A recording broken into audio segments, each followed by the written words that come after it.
اور جتنا انسان فطرت سے دور ہوتا چلا جاتا ہے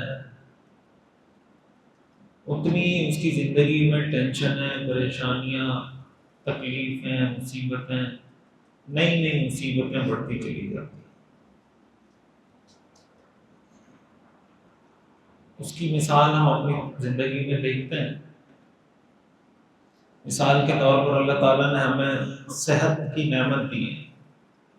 جو باڈی ہے ہماری، اس کی کچھ ریکوائرمنٹس ہیں نا، اس میں آپ نے کیا ڈالنا ہے اور کیا نہیں ڈالنا، آپ کے پیٹ میں کیا جانا چاہیے اور کیا نہیں جانا چاہیے۔ تو اگر آپ کی غذا فطرت کے مطابق ہو تو آپ کی صحت ٹھیک رہتی ہے، لیکن اگر آپ اپنے آپ کو ٹوٹلی بروسٹ پر اور زنگر برگر پر اور ان چیزوں پہ سیٹ کرتے ہیں تو صحت ٹھیک رہے گی آپ کی؟ بولیں، ٹوٹلی اگر کوئی آدمی اپنے آپ کو ان چیزوں پہ سیٹ کر دیتا ہے، جو فطری غذا ہے ان سے اپنے آپ کو دور کر دیتا ہے، اس کی صحت میں اس کو ان مسائل کا سامنا کرنا پڑے گا جو اس سے پہلے اس کے آباء و اجداد کو سامنا نہیں کرنا پڑا۔ ایسا ہے یا نہیں؟ وجہ اس کی کیا ہے؟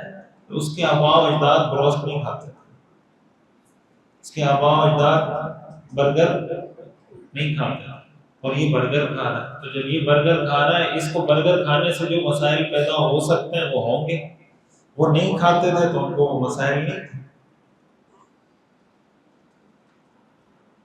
تو انسان جب فطرت سے دور ہوتا ہے، جتنا آپ فطرت سے دور ہوں گے اپنی زندگی میں، اتنی آپ کی زندگی میں طرح طرح کی ٹینشنیں بڑھیں گی۔ فطرت سے دور جاتے جاتے جاتے جاتے ایک وقت ایسا آتا ہے کہ وہ جو غلط کام ہوتا ہے وہ انسان کی فطرت بن جاتی ہے، اس کو ہم کہتے ہیں طبیعت ثانیہ بن جاتی ہے۔ پھر اس کو وہ غلط کام اچھا لگتا ہے اور اچھا کام غلط لگتا ہے، اچھا کام برا لگتا ہے اور برا کام اچھا لگتا ہے۔ ایک آدمی ہے نا، مثال کے طور پر چرس پیتا ہے، تو چرس پینا فطرت ہے خلاف فطرت ہے؟ بولیں، فطرت ہے خلاف فطرت ہے؟ خلاف فطرت ہے نا۔ لیکن چرسی کے لیے کیا ہے؟ چرسی کے لیے کیا ہے؟ الائچی کے لیے اگر چرسی کے سامنے آپ ایک کپ دودھ کا رکھیں اور ایک سگریٹ بھری ہوئی چرس کی رکھیں، وہ دودھ لے گا یا چرس لے گا؟ بولیں، تو ساری دنیا متفق ہے نا اس بات پر کہ دودھ چرس سے بہتر ہے، دودھ چرس سے، بولیں، ساری دنیا متفق ہے نا، کیا پڑھے لکھے، کیا ان پڑھ، کیا جاہل، کیا سب متفق ہیں کہ دودھ چرس سے بہتر ہے۔ لیکن چرسی کی نظر میں چرس دودھ سے، اللہ تعالیٰ فرماتے ہیں الصلاۃ خیر من النوم، نماز نیند سے بہتر ہے۔ ہم کہتے ہیں نہیں، نیند نماز سے بہتر ہے۔ تو کیا بہتر ہے، نماز بہتر ہے یا نیند بہتر ہے؟ جب انسان سوتے سوتے سوتے سوتے اتنا سو جائے تو پھر اس کو نیند نماز سے بہتر لگتی ہے۔ تو یہ جو غلط عادتوں میں لوگ پڑتے ہیں، شروع میں کیا ہوتا ہے، جو بھی کوئی بری عادت میں پڑتا ہے، مثلا کوئی چرس پی رہا ہے تو وہ ایسا تو نہیں ہوتا کہ ایک دم کوئی 6-7 سگریٹ پینے لگ جاتا ہے۔ شروع میں آدھی سگریٹ پیے گا، پھر 1 پیے گا، پھر 1.5 پیے گا، پھر 2 پیے گا، پھر 3 پیے گا، 4 پیے گا۔ آدھی سگریٹ کا نقصان کم تھا، 1 کا اس سے زیادہ، 1.5 کا اس سے زیادہ، 2 کا اس سے زیادہ، 2.5 کا اس سے زیادہ، نقصان بڑھتا چلا جاتا ہے، بڑھتا چلا جاتا ہے۔ اب آپ مجھے بتائیں کہ جو چرسی کو صحت کے جو مسائل، جو ہیروئنچی ہے اس کو جو صحت کے مسائل پیش آئیں گے، وہ کیا اس شخص کو پیش آئیں گے جو یہ کام نہیں کرتا؟ بولیں، نہیں آئیں گے نا۔ وجہ اس کی ہے کہ جو اپنی فطرت سے دور ہٹ رہا ہے، ہمارے یہاں کتنے لڑکے ہیں جو ماوا کھاتے ہیں، گٹکا کھاتے ہیں، لڑکے کیا بزرگ حضرات بھی کھا رہے ہوتے ہیں۔ اب اگر آپ اس کو کہہ دیں کہ ماوا چھوڑ دیں، تو ماوا کھانا یہ فطرت ہے خلاف فطرت؟ بولیں، خلاف فطرت ہے نا، خلاف فطرت ہے نا۔ بھئی ساری دنیا کہتی ہے نا کہ غلط ہے، جو سگریٹ کے ڈبے پہ لکھا ہوتا ہے کہ یہ کینسر کا سبب ہے، ہر ڈبے پہ لکھا ہوا ہے، تصویر بھی بنائی ہوئی ہے، لوگ پیتے ہی نہیں پیتے؟ تو ساری دنیا جانتے بوجھتے پیتی ہے نا سگریٹ۔ یا دنیا میں کوئی ایسا شخص ہے جو نہیں مانتا کہ نہیں سگریٹ سے نقصان نہیں ہوتا، لیکن پیتی ہے دنیا سگریٹ؟ ماوا پتہ ہے اس سے منہ کا کینسر ہوتا ہے، زبان کا کینسر ہوتا ہے، فلاں ہوتا ہے، فلاں ہوتا ہے، فلاں ہوتا ہے، لیکن اگر آپ اس کو کہیں کہ ماوا چھوڑ دیں تو وہ کہے گا میں دنیا چھوڑ دوں گا، ماوا نہیں چھوڑوں گا۔ دنیا چھوڑنا آسان ہے، ماوا چھوڑنا مشکل ہے۔ تو دنیا میں کتنے ایسے لوگ ہیں جو ماوا نہیں کھاتے، وہ زندہ ہیں یا نہیں؟ بولیں۔ میرا بیان ماوے اور گٹکے پہ نہیں ہے، میں اصل اپنی بات سمجھانا چاہتا ہوں، میں اس کی تمہید باندھ رہا ہوں تاکہ بات سمجھ میں آ جائے۔ میرا کوئی ماوا گٹکا یہ چرس ورس یہ میرا ٹاپک نہیں ہے، اصل ٹاپک میرا اسلام ہے، میں اس پہ بات کرنا چاہتا ہوں۔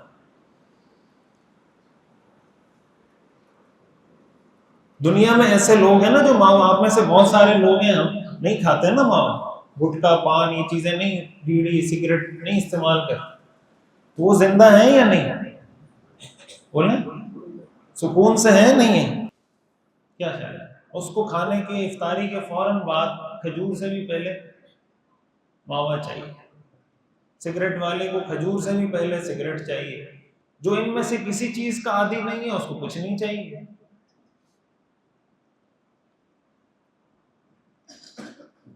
وہ کہتے ہیں نا کہ اگر جو نسوار رکھتے ہیں یا نشے وشے کرتے ہیں، جو بھی گٹکا پانی جو بھی چیزیں تمباکو وغیرہ،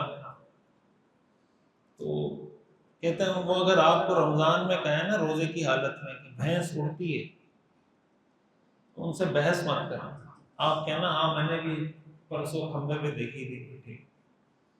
وجہ اس کی کہ اگر آپ کہیں گے نہیں اڑتی تو بس کھٹا ہے۔ ہمارے ہاں بعض لوگ روزہ رکھتے ہیں اور روزہ رکھ کر دوسروں پر احسان کرتے ہیں کہ میں نے روزہ رکھا، لڑائیاں کرتے ہیں، پھٹے کرتے ہیں، جھگڑے کرتے ہیں، کیوں؟ میرا روزہ ہے۔ حدیث شریف میں آتا ہے اذا کان صوم احدکم اذا کان یوم صوم احدکم فلا يرفث ولا يفسق فإن سابه أحد أو قاتله أحد فليقل إني امرؤ صائم، کہ جو جس کا روزہ ہو تو وہ نہ فضول گفتگو کرے، نہ فحش گفتگو کرے، نہ فسق والی گفتگو کرے، اور اگر اس کو کوئی گالی دے یا اس سے کوئی لڑے تو وہ آگے سے جواب میں یہ کہے میرا روزہ ہے۔ اگر اس کو کوئی گالی دے یا اس سے کوئی لڑے تو وہ جواب میں کیا کہے کہ میرا روزہ ہے۔ کیا مطلب؟ میں نہیں لڑوں گا، آپ جتنا بھی لڑنے کی کوشش کریں گے میں نہیں لڑوں گا، کیوں؟ اس لیے کہ میرا روزہ ہے۔ اور ہم کیا کہتے ہیں کہ میں اس لیے لڑوں گا کہ میرا روزہ ہے، کہتے نہیں کہتے؟ ان کہنے کا مطلب زبان حال سے جو ہماری حرکتیں ہیں اس کی بات کریں کہ میں اس لیے لڑ رہا ہوں کہ میرا روزہ ہے۔ تو ہوتا یہ ہے کہ انسان جب فطرت سے دور جاتا ہے نا، پھر اس کو فطرت والے کام مشکل لگتے ہیں اور جو خلاف فطرت کام ہوتے ہیں وہ آسان لگتے ہیں۔ وہ جو غلط کام ہوتے ہیں وہ اس کی دوسری فطرت بن جاتے ہیں، طبیعت ثانیہ بن جاتے ہیں، اور وہ یہ سمجھ رہا ہوتا ہے کہ بھائی میں کوئی غلط کام نہیں کر رہا۔ شروع میں اس کو غلط سمجھتا ہے، 10 سال بعد جب اس کی عادت پڑ جاتی ہے، 10 سال بعد وہ اس کو غلط نہیں سمجھتا۔ بھائی شروع میں ایک آدمی جب ماوا کھانا شروع کرے گا نا، یہ ماوے کی مثال ویسے ہی میرے زبان پہ بھی آ گئی تو اسی پہ بات کر رہا ہوں۔ تو شروع میں اس کو لگے گا، کوئی بھی کہے گا یار، وہ کہے گا کہ یار یہ غلط چیز ہے، نہیں. 10 سال بعد اگر اس کو عادت ہو گئی ہے، پھر وہ آپ کو اس کے فضائل سنائے گا، دلائل دے گا. بھئی فلاں بھی کھاتا ہے، اس کی 70 سال عمر ہو گئی، ماوا کھا رہا ہے، اس کو کچھ نہیں ہو رہا. اس کی 80 سال عمر ہو گئی، اس کو کچھ نہیں ہو رہا. فلاں نے اتنے سال ماوا کھایا تھا، کچھ نہیں ہو. یہ کیا ہے؟ یہ جسٹیفیکیشن ہے، اپنے غلط کام کی جسٹیفیکیشن. قرآن کریم میں اللہ تعالیٰ کا ارشاد ہے، فطرت اللہ التی فطر الناس علیہا. یہ جو دین ہم نے تمہیں دیا ہے نا، یہ تمہاری فطرت ہے. دین اسلام کیا ہے؟ تمہاری فطرت ہے. حدیث میں آتا ہے نا، کل مولود یولد علی الفطرہ، ہر بچہ فطرت اسلام پر پیدا ہوتا ہے. فَأَبَوَاهُ يُهَوِّدَانِهِ أَوْ يُنَصِّرَانِهِ أَوْ يُمَجِّسَانِهِ، اس کے والدین اس کو یہودی بناتے ہیں، عیسائی بناتے ہیں، یا مجوسی بناتے ہیں.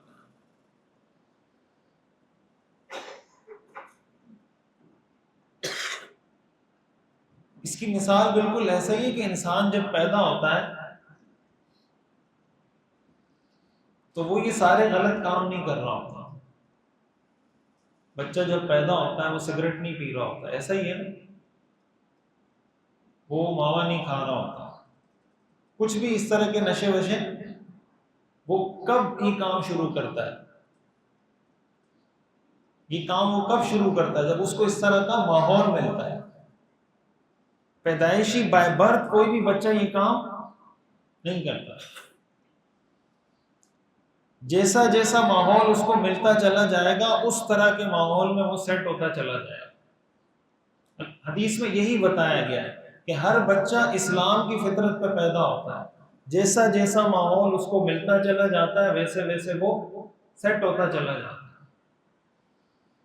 اب یہ جو میں نے آپ فجر کی نماز میں ہم سنتے ہیں الصلاۃ خیر من النوم، کہ نماز نیند سے بہتر ہے، یہ فطرت ہے. یہ کیا ہے؟ فطرت ہے. کچھ لوگوں کو یہ بات سمجھ میں آتی ہے، کچھ لوگوں کو یہ بات سمجھ میں نہیں آتی. جن کو سمجھ میں آتی ہے، جو نماز پڑھنے کا عادی ہے، اس کے لیے یہ مشکل ہے کہ وہ نماز پڑھے بغیر سویا رہے. ایسا ہے یا نہیں؟ جو آدمی نماز کا پابند ہو، نماز قضا نہ کرتا ہو، اس کو اگر آپ 10,000 روپے دے دیں، 10,000 روپے دے رہا ہوں ایک نماز چھوڑ دیں، چھوڑ دے گا وہ؟ 1,00,000 روپے دے دیں، چھوڑ دے گا نماز؟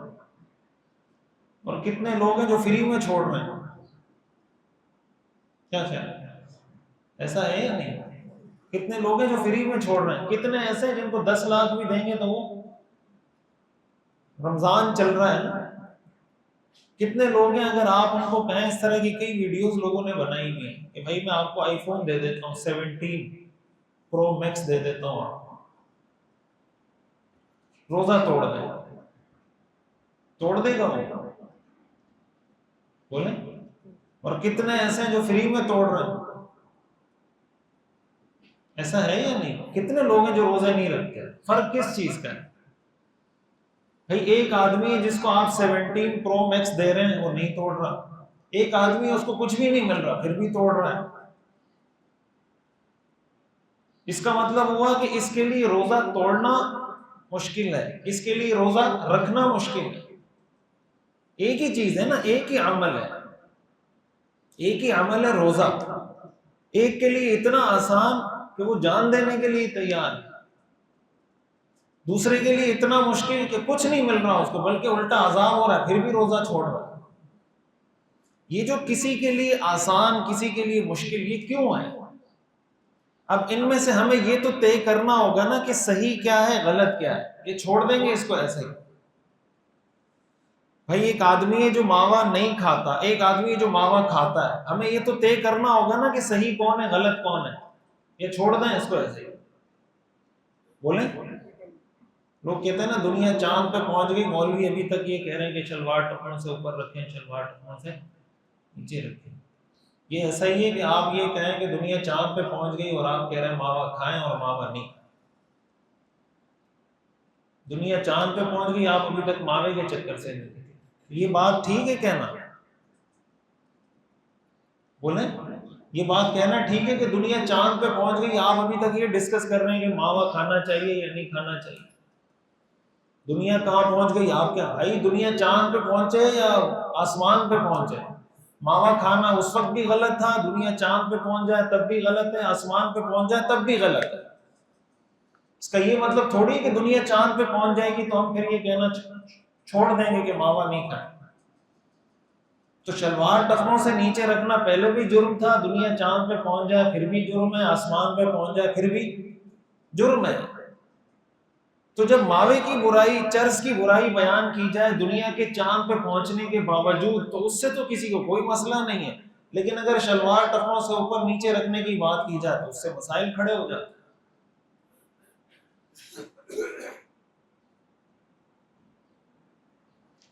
تو یہ ہمیں طے کرنا ہوگا کہ صحیح کیا ہے، غلط کیا ہے. یہ جو ہم نماز میں دعا مانگتے ہیں اہدنا الصراط المستقیم صراط الذین انعمت علیہم، آگے کیا پڑھتا ہے؟ غیر المغضوب علیہم ولا الضالین. کیا مطلب؟ یا اللہ مجھے ان لوگوں کے راستے پہ چلا جن پہ آپ نے انعام کیا ہے، ان لوگوں کے راستے پہ مت چلا جن پہ آپ کا غضب ہوا ہے، جو گمراہ ہے.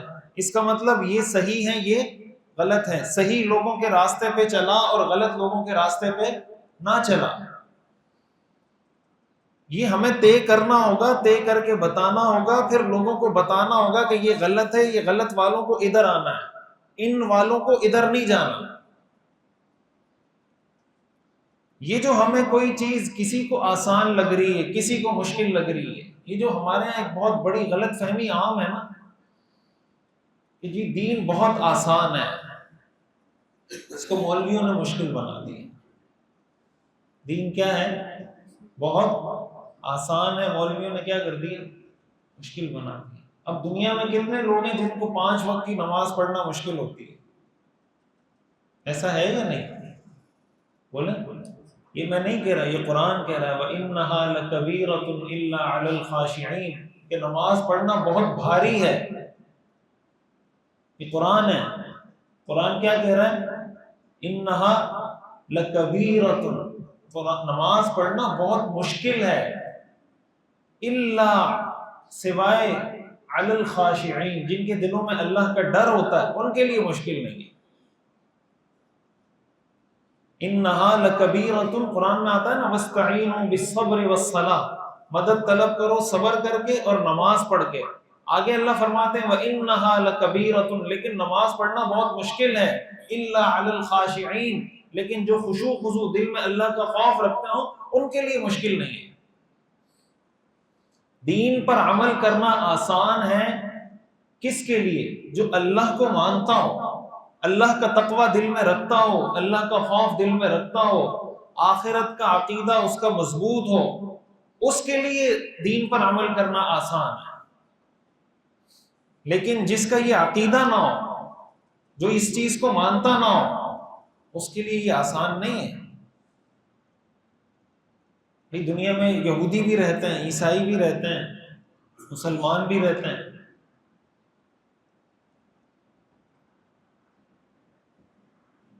تو کسی یہودی کے لیے یا کسی عیسائی کے لیے، کسی ہندو کے لیے اسلام قبول کرنا مشکل ہے یا نہیں؟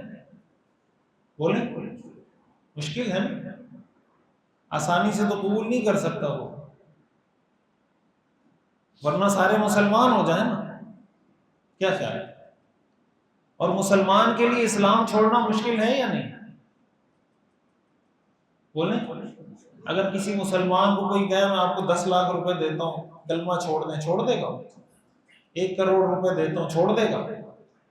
گھر بنا کے دیتا ہوں، پلاٹ خرید کے دیتا ہوں، چھوڑ دے گا کلمہ؟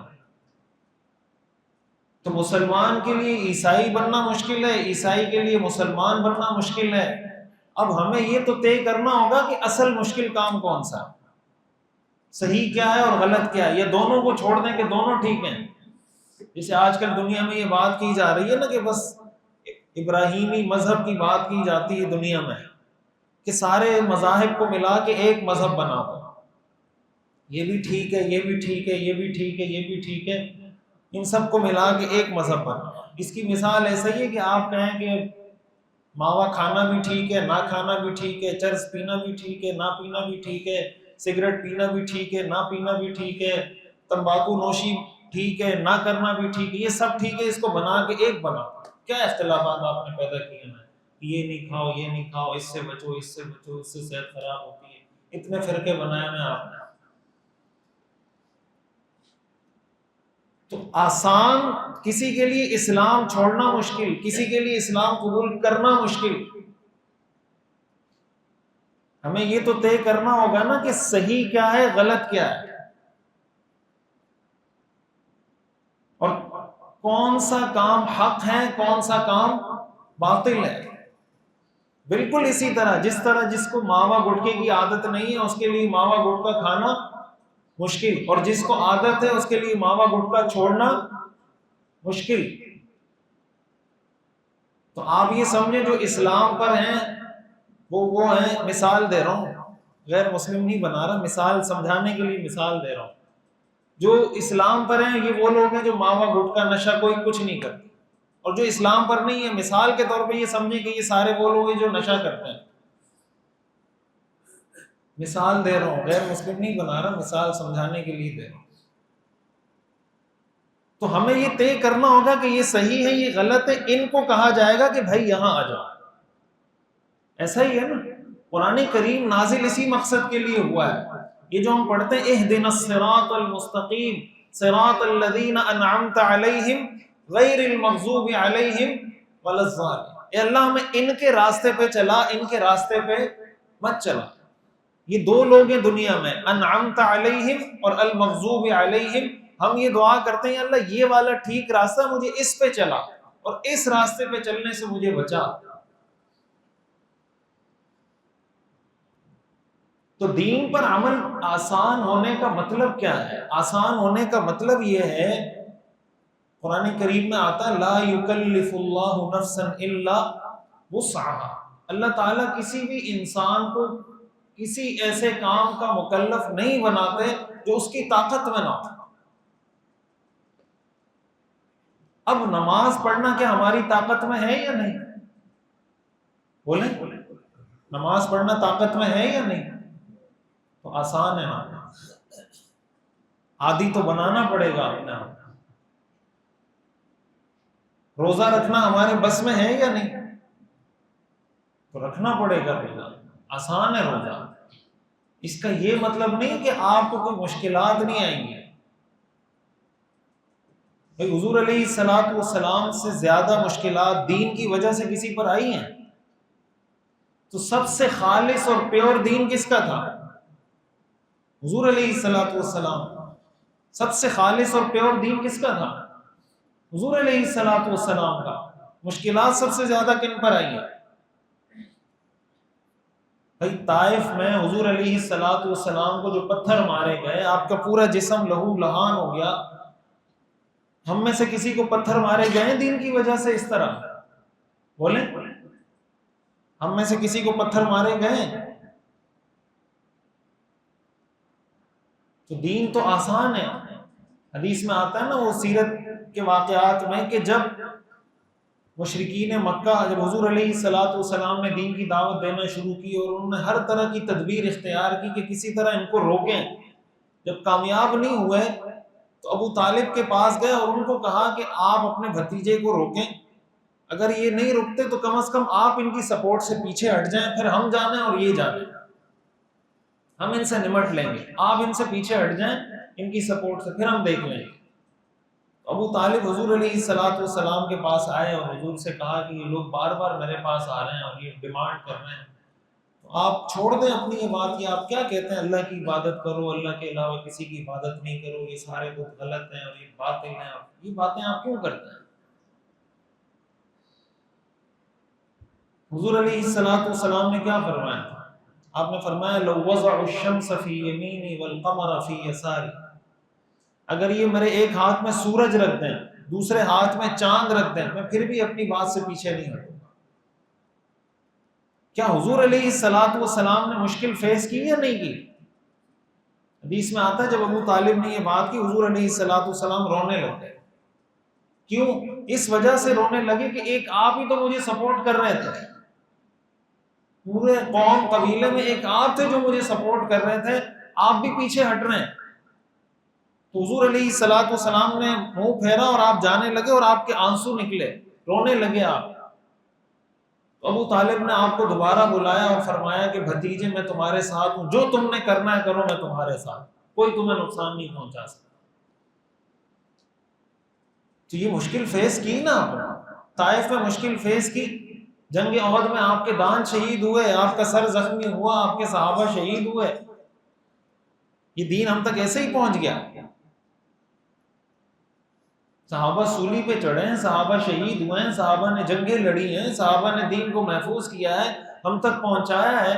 یہ سارے کام آسانی سے ہو گئے، لیکن ان کے لیے یہ سب آسان تھا. کیوں؟ اس لیے کہ وہ فطرت اسلام پر تھے.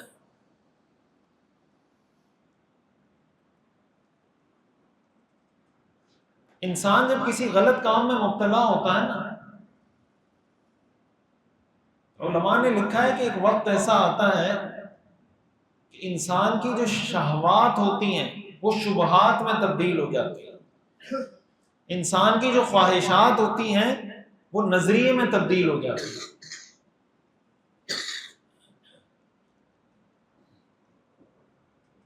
مثال کے طور پر ایک خاتون پردہ نہیں کرتی،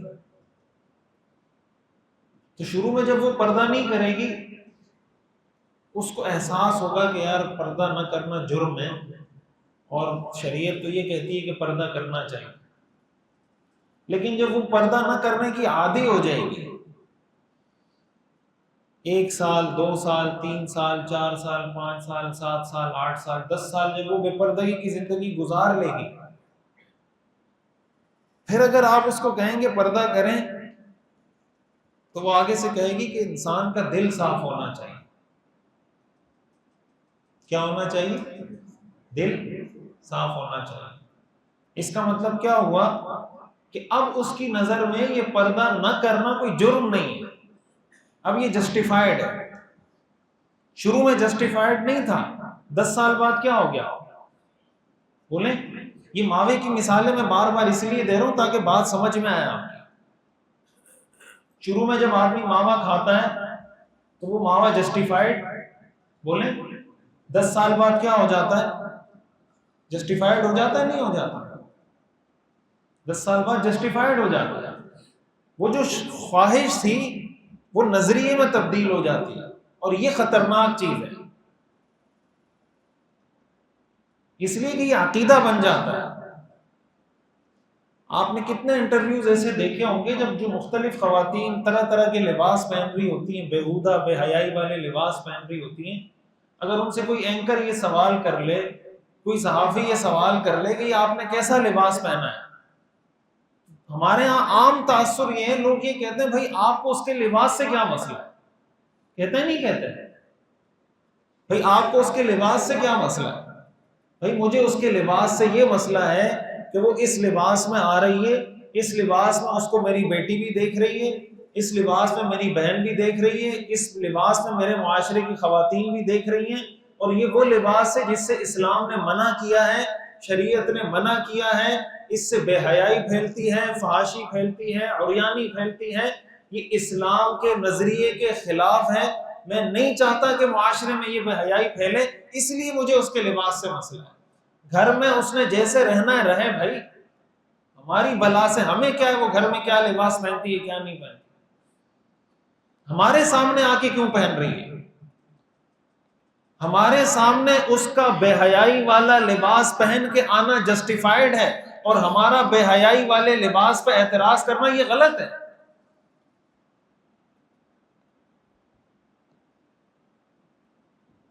یہ کیا ہے؟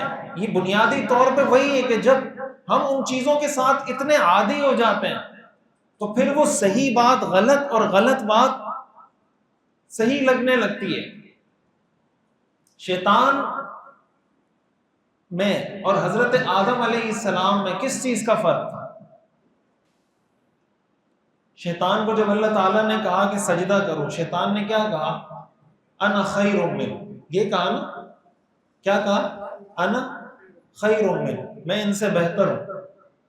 خلقتنی من نار وخلقتہ من طین، مجھے آپ نے آگ سے پیدا کیا ہے، اس کو مٹی سے پیدا کیا ہے، آگ مٹی سے افضل ہے، تو میں سجدہ نہیں کروں گا. اور سجدہ کیوں نہیں کروں گا؟ یہ جسٹیفیکیشن ہے. میں آدم کو سجدہ کیوں نہیں کروں گا؟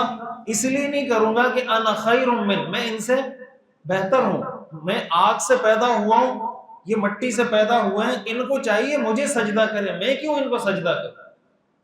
تو شیطان نے جرم کیا اور آگے سے کیا دی؟ جسٹیفیکیشن، دلیل. حضرت آدم علیہ السلام کا واقعہ بھی قرآن کریم میں موجود ہے، آپ سب نے بار بار سن رکھا ہوگا کہ جب حضرت آدم علیہ السلام کو دنیا میں بھیجا گیا، قرآن میں آتا ہے نا کہ اللہ تعالیٰ نے منع کیا تھا کہ لا تقربا هذه الشجرہ، اس درخت کے قریب مت جانا.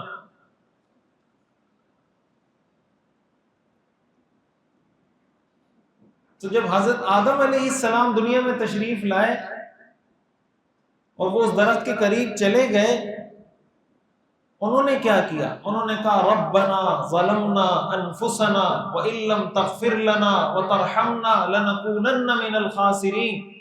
اے ہمارے رب، ہم نے اپنی جانوں پہ ظلم کیا، اور اگر آپ نے ہمیں نہیں بخشا، آپ نے ہم پہ رحم نہیں کیا، تو ہم خسارہ اٹھانے والوں میں شامل ہوں. یہ طریقہ ہے کس کا؟ حضرت آدم علیہ السلام. کوئی جسٹیفیکیشن ہے؟ بولیں، کوئی جسٹیفیکیشن ہے حضرت آدم علیہ السلام کی طرف سے کہ یا اللہ میں نے یہ درخت کی قریب اس لیے گیا تھا؟ کوئی جسٹیفیکیشن ہے؟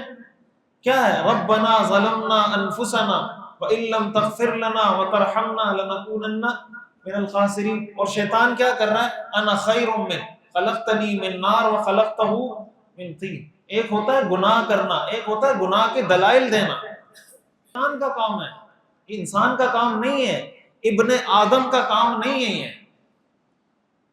یہ ابن آدم جو آدم کا بیٹا ہے، آدم کے بیٹے کا کام یہ ہے کہ وہ گناہ پہ توبہ کرے.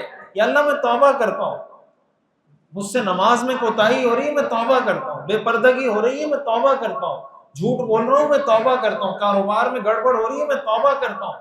یہ نہیں کہ ساری دنیا فراڈ کر رہی ہے تو میں بھی کر رہا ہوں فراڈ. یہ کوئی دلیل ہے؟ ساری دنیا دودھ میں پانی ملا رہی ہے یا پانی میں دودھ ملا رہی ہے تو میں بھی کر رہا ہوں، یہ کوئی دلیل ہے؟ یہ کوئی دلیل نہیں ہے. اس دلیل کی بنیاد پہ ہماری قیامت کے دن بچت نہیں ہوگی کہ بھائی اس کے پاس یہ دلیل موجود تھی. دلیل تو شیطان کے پاس بھی موجود تھی. دلیل ویلڈ ہے یا نہیں، یہ فیصلہ اللہ اور اللہ کا قرآن کرتا ہے. تو ہمارے ہاں بعض یہ ہوتا ہے کہ جب ہم سستی کرتے ہیں دین پر عمل کرنے میں، پھر وہ دین کا کام ہمارے لیے مشکل ہو جاتا ہے، پھر وہ دین کا کام ہم سے ہوتا نہیں ہے. اب کچھ تو کرنا ہے، تو ان کرنے کے کاموں میں سے ایک کام یہ کہ یہ مولویوں نے دین کو بہت مشکل کر دیا. مولویوں نے کیا کر دیا؟ دین کو بہت مشکل کر دیا. بھائی آپ یہ کہیں مجھ سے نماز میں کوتاہی ہو رہی ہے، یا اللہ میں توبہ کرتا ہوں، روزے میں کوتاہی ہو رہی ہے، یا اللہ میں توبہ کرتا ہوں، یا اللہ مجھ سے جھوٹ بولا جاتا ہے، یا اللہ میں توبہ کرتا ہوں، مجھ سے کاروبار میں کہیں کہیں حرام کما لیتا ہوں، یا اللہ میں توبہ کرتا ہوں، یا اللہ میں نے کسی سے رشوت لی تھی میں توبہ کرتا ہوں، یا اللہ میں نے کوئی کرپشن کی تھی میں توبہ کرتا ہوں. یہ طریقہ ہے یا یہ طریقہ ہے؟ اور پھر اپنی اس سستی کو دلیل بناتے ہیں دین کے مشکل ہونے کے لیے. چونکہ میرے مزاج میں سستی ہے، اب میں اٹھ نہیں سکتا، کام کر نہیں سکتا، یہ کام میری سستی کے خلاف ہے. تو سست آدمی کے لیے تو کوئی بھی کام مشکل ہے. کہتے ہیں نا ایک آدمی نے کہا کہ کسی کے منہ میں نا کتا پیشاب کر رہا تھا، کسی کے منہ پہ آ کے مکھی بیٹھی، وہ اس انتظار میں تھا کہ یہ قریب جو بیٹھا ہوا یہ مکھی یوں کر کے بھگا ہے. اس کو اتنی ہمت نہیں ہو رہی تھی کہ ہاتھ اٹھا کے، یعنی سست اس درجے کا تھا کہ مکھی منہ پہ بیٹھی ہوئی ہے، ناک پہ بیٹھی ہوئی ہے، وہ یوں نہیں کر پا رہا سستی کی وجہ سے. تو اس کو ساتھ والے کو کسی نے کہا اس کے ناک پہ مکھی بیٹھی ہے تو اڑا دو. اس نے آگے سے جواب میں کہا کہ نہیں، جب میرے منہ میں کتا پیشاب کر رہا تھا اس نے بھی تو کتے کو کچھ نہیں کہا. سمجھ آ رہی بات؟ میرے منہ میں کتا پیشاب کر رہا تھا اس نے بھی تو، بھائی جب تیرے منہ میں پیشاب کر رہا تھا تو ہٹاتا نا کتے کو. تو مرا ہوا تھا جب تیرے منہ میں کتا پیشاب کر رہا تھا. اس انتظار میں تھا کہ یہ آئے گا، یہ کتے کو بھگائے گا. تو سست آدمی کے لیے تو یہ بھی مشکل ہے کہ اس کی ناک پہ مکھی بیٹھی ہو. حدیث میں آتا ہے نا کہ مسلمان کے لیے، کسی مومن کے لیے گناہ اگر اس سے ہو جائے، اس پہ ایسا بوجھ ہوتا ہے گویا اس کے سر پہ کسی نے پہاڑ لا کے توڑ دیا. اور منافق سے جب گناہ ہوتا ہے اس کے لیے ایسا ہوتا ہے گویا اس کی ناک پہ مکھی بیٹھی اور اس نے یوں کر کے اڑا دیا. مومن سے جب گناہ ہوتا ہے اس پہ اتنا بھاری ہوتا ہے جیسے پہاڑ توڑ دیا. منافق سے گناہ ہوتا ہے اس کے لیے اتنا بھاری ہوتا ہے جیسے ناک پہ مکھی بیٹھی تھی یوں کر کے اڑا دی. اپنی سستی کو دلیل نہ بنائیں، فضول ادھر ادھر کی باتوں کو دین سے دوری کی دلیل نہ بنائیں. یہ دلیلیں قیامت کے دن کام نہیں آئیں گی. دلیل تو شیطان کے پاس بھی ہے.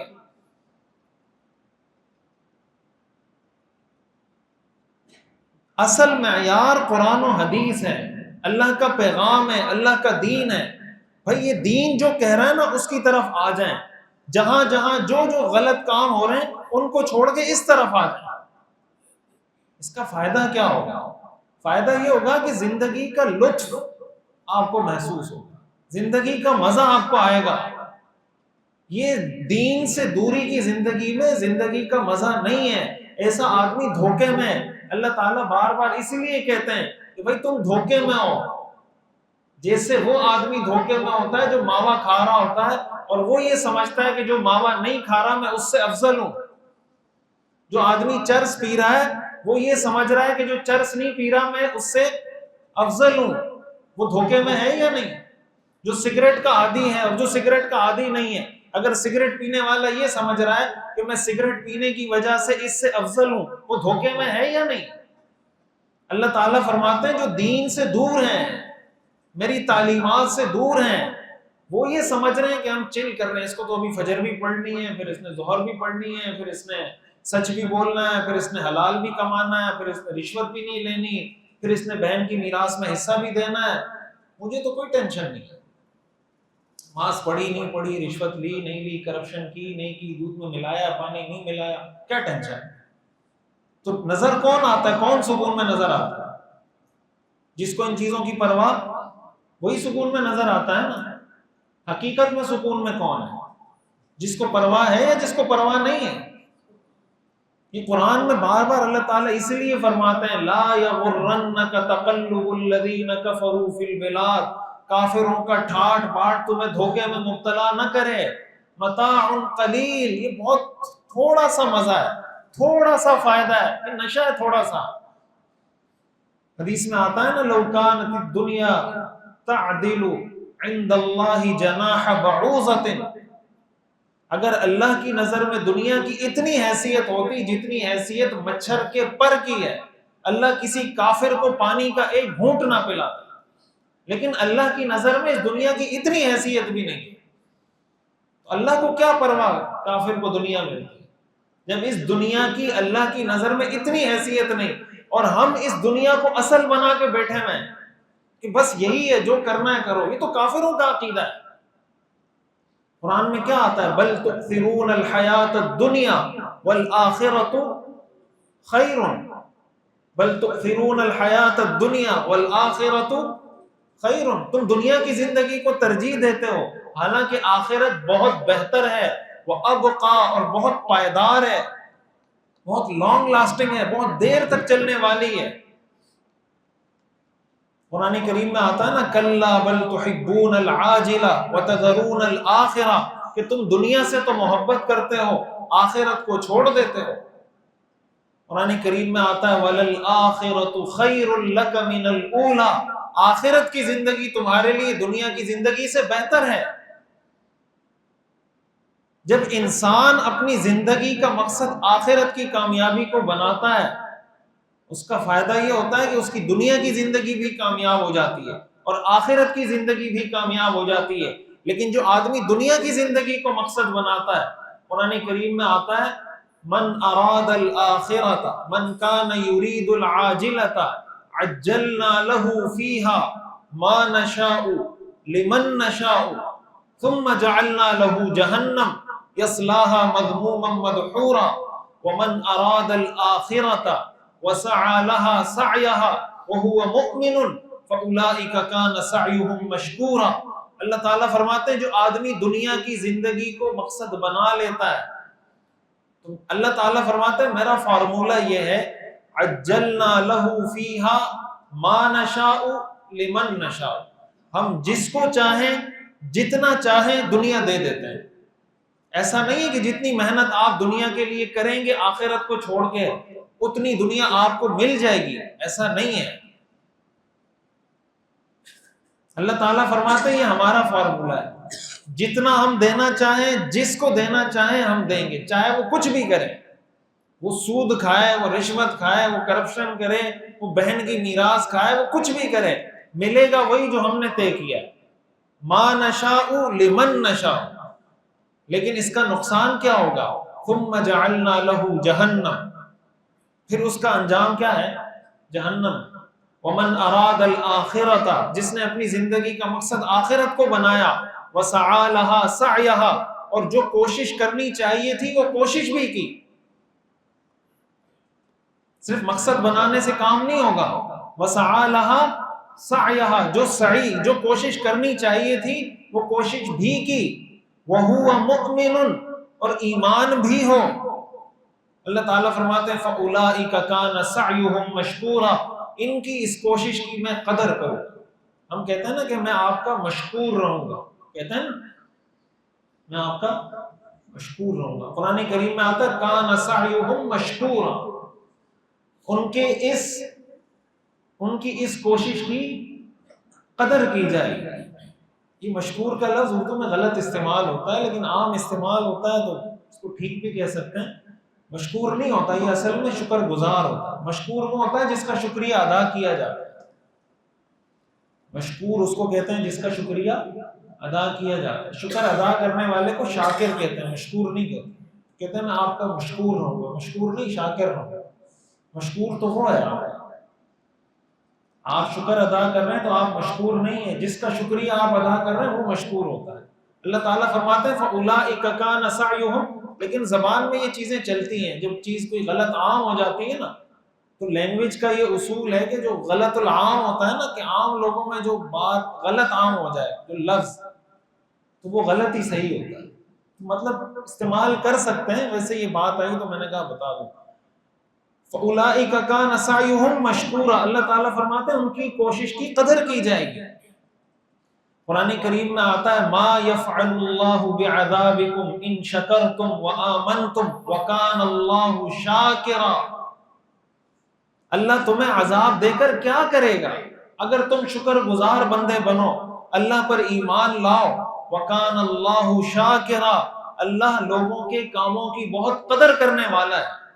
اللہ نے ہمیں اتنی عظیم نعمت دی ہے دین کی، اسلام کی، اور پھر حضور علیہ الصلوۃ والسلام کا امتی بنایا. تھوڑی سی عمر میں تھوڑا سا کام کر کے اتنا بڑا اجر و ثواب ہمیں مل جاتا ہے حضور علیہ الصلوۃ والسلام کی برکت سے، ان کا امتی ہونے کی برکت سے. اگر اس اپرچونٹی کو بھی کوئی اویل نہیں کرتا، اس فائدے کو بھی کوئی حاصل نہیں کرتا، حدیث میں جو فرمایا گیا نا کہ آپ علیہ الصلوۃ والسلام نے منبر پہ قدم رکھا اور فرمایا آمین. جو دعائیں حضرت جبریل علیہ السلام نے کی تھی، ایک دعا یہ کی تھی نا کہ جو رمضان کا مہینہ پائے اور اپنی مغفرت نہ کروا پائے، ایسا آدمی تباہ و برباد ہو جائے. حضور نے فرمایا آمین. کیوں؟ کہ بھائی رمضان کے مہینے میں بھی مغفرت نہیں کروا پا رہا، اتنی آسانی کے باوجود، جس میں لیلۃ القدر ہے، لیلۃ القدر خیر من الف شہر، اس میں بھی اس کی بخشش نہیں ہو رہی. وہ رمضان کا مہینہ جس میں اللہ تعالی ہر رات بے حساب لوگوں کو جہنم سے آزاد کرتے ہیں، اس مہینے میں بھی اس کی بخشش نہیں ہو رہی. قیامت کا جو ایک دن ہے نا، قرآن کریم میں آتا ہے ان یوما عند ربک کالف سنۃ مما تعدون، تیرے رب کے پاس ایک دن اتنا ہوگا جتنا تمہارے 1000 سال ہوتے ہیں۔ ایک دن کتنا ہوگا؟ ہماری دنیا کی زندگی کے 1000 سال قیامت کا ایک دن ہے۔ ہم اگر ساری زندگی بھی عبادت کریں کتنے سال عبادت کر لیں گے؟ بولیں 50 سال، 60 سال، 70 سال، ایسا ہی ہے۔ ساری زندگی اگر عبادت کریں اور قیامت کا ایک دن 1000 سال کے برابر ہے، 1000 سال کے برابر، تو کوئی تک بنتا ہے کہ بھائی 60 سال کام کرو اس کے بعد ہمیشہ ہمیشہ جنت؟ بلکہ اگر یہ ہوتا ہے کہ 60 سال نیک اعمال کرو اور قیامت کا ایک دن تمہیں جنت کا ملے گا، تب بھی کوئی مقابلہ نہیں تھا۔ اس لیے کہ یہاں 60 سال ہے، وہاں کتنے سال ہیں؟ 1000 سال ہیں۔ حدیث میں آتا ہے نا، رسول اللہ صلی اللہ علیہ وسلم نے ارشاد فرمایا تمہاری مثال اور تم سے پہلی امتوں کی مثال ایسی ہے کہ ایک شخص نے فجر سے لے کر ظہر تک مزدوری کی، اور جو مزدوری پہ لانے والا بندہ تھا اس نے کہا کہ اگر فجر سے ظہر تک کام کرو گے 1 درہم مزدوری دوں گا۔ لوگ آئے، کام کیا، مزدوری دے دی۔ پھر اس نے کہا مجھے کچھ اور بندے چاہیے ظہر سے عصر تک کام کرنے کے لیے، جو آئے گا 1 درہم مزدوری دوں گا۔ لوگ آئے، کام کیا، 1 درہم مزدوری دے دی۔ پھر اس نے کہا کہ عصر سے مغرب تک کا کام ہے، جو کرے گا 2 درہم دوں گا۔ فجر سے ظہر کے لیے کتنا؟ 1، ظہر سے عصر کے لیے 1، اور عصر سے مغرب کے لیے 2۔ آپ علیہ الصلوۃ والسلام نے فرمایا تمہاری مثال اور تم سے پہلی امتوں کی مثال ایسی ہے کہ انہوں نے فجر سے ظہر تک عبادت کی، اجر 1 درہم۔ پھر دوسری امتوں نے ظہر سے عصر تک عبادت کی، اجر 1 درہم۔ تم نے عصر سے مغرب تک عبادت کی، اجر 2 درہم۔ حدیث میں آتا ہے پچھلی امتوں نے اللہ سے شکوہ کیا کہ یا اللہ ہم نے کام زیادہ کیا ہے، ثواب ان کو زیادہ مل رہا ہے۔ فجر سے ظہر تک تو بڑا لمبا ٹائم ہوتا ہے، ظہر سے عصر تک بڑا لمبا ٹائم ہوتا ہے، عصر سے مغرب تو 1 گھنٹہ ہوتا ہے۔ تو انہوں نے شکایت کی، صحیح مسلم کی حدیث ہے کہ یا اللہ کام ہم نے زیادہ کیا، اجر ان کو زیادہ ملا۔ تو اللہ تعالیٰ نے پوچھا کہ کیا میں نے تمہارے اجر میں کچھ کمی کی ہے؟ تم سے جو وعدہ کیا تھا وہ پورا دیا یا نہیں دیا؟ انہوں نے کہا جو آپ کا وعدہ تھا وہ تو مل گیا۔ تو اللہ نے فرمایا اس سے جو اوپر کی چیز ہے ذالک فضل اللہ یؤتیہ من یشاء، وہ میرا فضل ہے، میں جس کو چاہوں گا، میری مرضی۔ بھائی تم سے کہا تھا 1 درہم دوں گا، دیا یا نہیں دیا؟ دیا۔ باقی میں کسی کو 2 درہم دیتا ہوں، 10 درہم دیتا ہوں، یہ میرا فضل ہے۔ تو اتنا جب اللہ تعالیٰ نے ہمیں نوازا ہے، اور پھر اس کے باوجود اگر دین پہ عمل کرنا ہمارے لیے مشکل ہو رہا ہے، تو مسئلہ دین میں نہیں ہے، مسئلہ اسلام میں نہیں ہے، مسئلہ ہم میں۔ یہ رمضان کے مہینے میں ہم اس چیز کی نیت کریں، ارادہ کریں کہ بھائی ہم نے دین پہ عمل کرنا ہے۔ کس پہ عمل کرنا ہے؟ دین، اپنی مرضی کو دین کے تابع کرنا ہے، دین کو اپنی مرضی کے تابع۔ دین کو موم کی ناک مت بنائیں کہ جہاں مرضی آیا اس کو پھیر دیں، یہاں پھیر دیں، وہاں پھیر دیں۔ اپنے آپ کو موم کی ناک بنائیں، جب دین کہے یہاں پھر جاؤ تو یہاں پھر جاؤ، جب دین کہے یہاں پھر جاؤ تو یہاں پھر جاؤ۔